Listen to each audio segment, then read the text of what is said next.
performance report, Bruce. So do you want to come on up? Do you want to just run us through the key highlights as well, please? And I'm happy to move this, and Jake's happy to second it. Yep. Certainly. Good morning, councillors. This finance report is a brief update from the 6-month December report that you had last month. Surplus remains positive year to date and positive for year end. It's slightly improved in both cases. Forecast year end surplus, operating surplus, just under 25 million, up from 21 million last year. We've asked our finance advisors to have a good hard look at it because we are seeing a continual creep. So they're having a good hard look at it this month.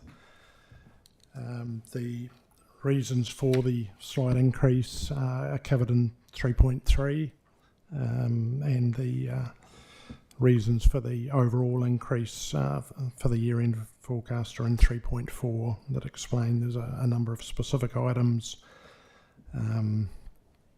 Revenue is about 5 million of the 25 million, with costs being about 20 million.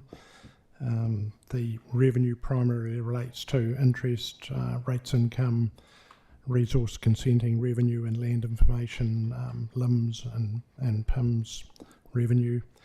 The lower forecast costs obviously around the insurance, which happened early in the year.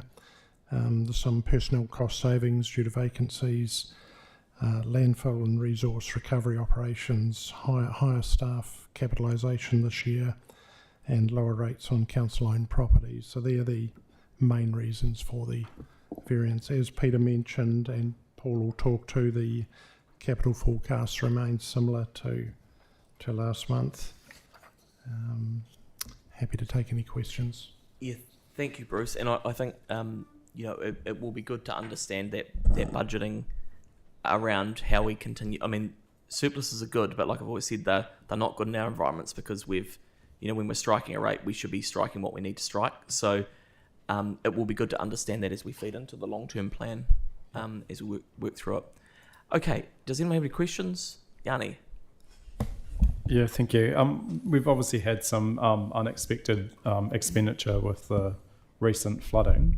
Is there any sense of how our budgets are looking in terms of the additional resources required?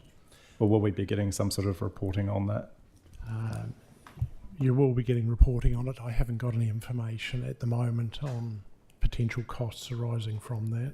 We have Bruce, am I right in thinking that we have an annual provision for sort of wet weather events? I'm pretty sure we put something in each year, don't we?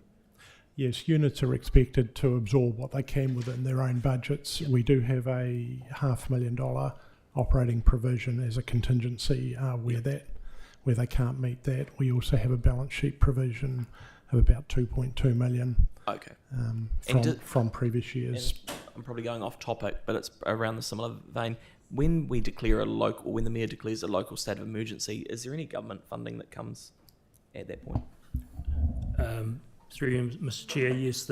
We have a set time frame. We have to notify NZTA of any works that we have to carry out, and there will be that'll be lodged with them when it's all collated. Okay, cool. Sorry, you go for it. Yeah, I mean, I guess just trying to understand whether we've got enough contingency, but also we had, I think from the previous event, we still had some discussions ongoing around the cost of that as well. So, yeah.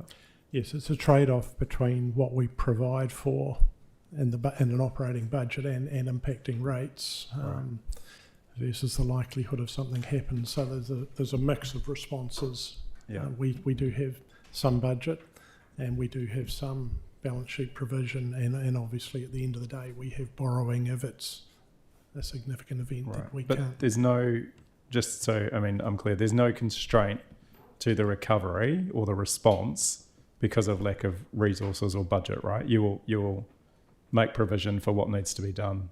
Yes, the operating units will determine what needs to be done. Yep. Okay, thanks. Cool. Okay, so that's been moved and seconded. All in favour? Against? That's carried. Thank you very much, Bruce. Paul, you're up.